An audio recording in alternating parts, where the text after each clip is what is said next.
Sebelum saya mulakan cerita, tolong saya untuk subscribe channel ni dan aktifkan notification supaya tidak terlepas dengan video yang seterusnya. Di persada sejarah Melayu, ada sebuah nama yang sering disebut dengan penuh taksim, Mendam Berahi. Kapal legenda ini digambarkan sebagai sebuah gali kenaikan raja, kapal agung yang menjadi kebanggaan Kesultanan Melaka pada awal abad ke-16. Namun, benarkah ia wujud atau sekadar mitos yang ditinggalkan oleh pengarang hikayat? Nama Mendam Berahi bukan sebarangan. Dalam bahasa Kawi dan Jawa kuno, ia berasal daripada kata mendam berahi, yang bererti mabuk asmara. Bayangkan, sebuah kapal megah yang bukan sahaja melambangkan kuasa, tetapi juga kegairahan, keinginan, dan hasrat yang membara. Seolah-olah kapal ini dicipta untuk mengabadikan semangat manusia yang sentiasa mengejar sesuatu yang lebih besar daripada dirinya. Apa yang menarik, Mendam Berahi hanya muncul dalam satu-satunya manuskrip, Hikayat Hang Tuah. Tiada rekod lain dalam sejarah Melayu yang menyebutnya. Sejarawan Portugis pula mencatat bahawa kapal gali hanya mula muncul selepas 1530-an. Sedangkan Melaka tumbang pada tahun 1511.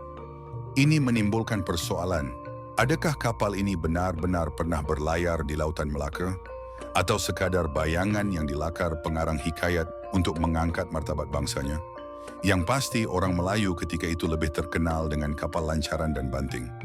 Kapal-kapal kecil ini digerakkan dengan dayung dada dan layar sederhana, sesuai untuk pelayaran pesisir, bukan untuk laut dalam. Maka sebuah kapal gah bernama Mendam Berahi seakan-akan muncul dari luar kebiasaan mereka. Dalam Hikayat Hang Tuah diceritakan bahawa kapal ini dibina untuk satu misi besar, menghantar rombongan Melaka meminang Puteri Majapahit, Raden Galuh Cendrakirana. Hang Tuah sendiri yang menamakan kapal itu sebagai Mendam Berahi. Digambarkan kapal sepanjang hampir 60 gas ini dihias dengan megah. Dinding kayu yang dilitupi kain baldu kuning, merah dan hijau. Bumbung kaca berwarna emas dan merah, serta corak awan dan kilat yang memantulkan cahaya matahari. Di atasnya terbentang kerusi pelamin diraja. Tanda kapal ini bukan sekadar alat pelayaran, tetapi istana terapung di tengah samudera. Namun begitu, pengkaji moden mengingatkan, banyak unsur dalam cerita ini adalah tokoh tambah. Nama tokoh seperti Gajah Mada yang disebut masih hidup, sedangkan sejarah membuktikan beliau telah lama meninggal. Malah perjalanan ke Rom untuk membeli meriam jelas mustahil kerana terusan Suez belum wujud. Laluan itu tidak boleh dicapai. Walaupun statusnya dipertikai, hikayat tetap mencatat Mendam Berahi sebagai kapal yang membawa utusan ke Majapahit, ke Indrapura, bahkan sampai ke Mekah.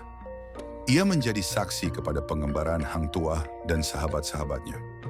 Ada kisah bagaimana Mendam Berahi berhadapan dengan kapal Portugis, menenggelamkan dua buah jalilah sebelum akhirnya armada Melaka terpaksa berundur.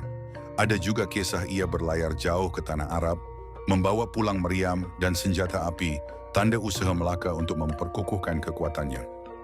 Semua ini sama ada benar atau tidak, membuktikan satu perkara. Mendam Berahi adalah simbol kebesaran Melayu, sekurang-kurangnya dalam imajinasi bangsanya. Kerana kisahnya yang begitu agung, ramai sarjana dan ahli politik moden menjadikan Mendam Berahi sebagai bukti kehebatan orang Melayu dalam seni bina kapal. Namun setelah diteliti, fakta menunjukkan sebaliknya. Orang Melaka tidak pernah membina kapal besar. Mereka hanya memiliki industri kecil, membuat perahu ringan dan pantas. Kapal besar seperti Jong sebenarnya dibeli dari Jawa dan Pegu. Maka Mendam Berahi dengan segala kemegahannya, kemungkinan besar hanyalah sebuah kapal fiksyen. Walaupun begitu, nama Mendam Berahi tidak pernah lenyap. Malah pada abad ke-21, projek pembinaan replika Mendam Berahi telah dirancang di Klebang, Melaka dengan kos jutaan ringgit. Universiti Putra Malaysia turut menjalankan penyelidikan, mengkaji manuskrip lama dan menterjemahkannya ke ukuran moden. Panjang kapal dianggarkan antara 50 hingga 67 meter dengan nisbah yang sesuai untuk sebuah gali.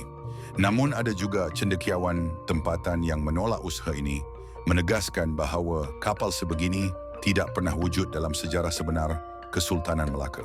Akhirnya Mendam Brahi berdiri di antara garis kabur sejarah dan mitos. Mungkin ia tidak pernah berlayar di lautan, tetapi ia sudah lama berlayar dalam ingatan kolektif bangsa. Ia bukan sekadar kisah kapal, tetapi kisah tentang cita-cita, tentang kebanggaan, dan tentang bagaimana sebuah bangsa mahu dilihat gagah di mata dunia.